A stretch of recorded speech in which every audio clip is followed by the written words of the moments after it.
In your estimation, what's the problem? Where are we falling short in what kind of supply?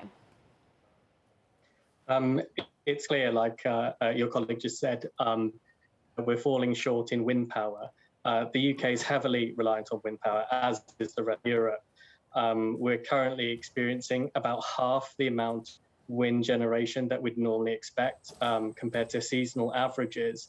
So that's creating the on top of expensive cost base, high prices.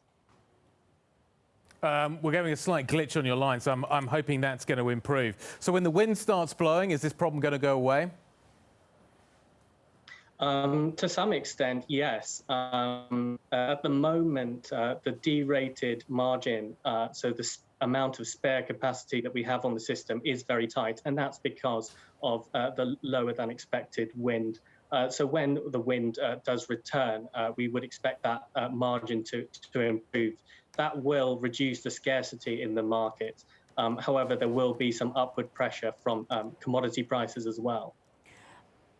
It's hard not to look at this, what happened in the U.S. with the Texas deep freeze, although part of that problem is also natural gas as well. Are we having a fundamental storage problem? We just can't store the kind of energy that we need to, and that leads to these higher prices.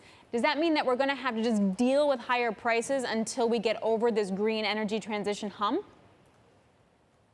Yeah, to some degree, yeah, we do have a storage problem with gas. So at the moment, storage levels are low and the supply of gas is low. And that's what we typically rely on when the wind isn't blowing. When gas stock levels improve, that won't create as much of an upward pressure on pricing. But longer term, we're going to have to deal with fluctuations in wind power. So when the wind isn't blowing, we do need to figure out ways of how to keep lights on. So there are various technologies that are coming to market to try and solve that. Hydrogen and battery storage and pump storage are all ways that we can store up power. But what those things can help us for a few hours or a few days, perhaps.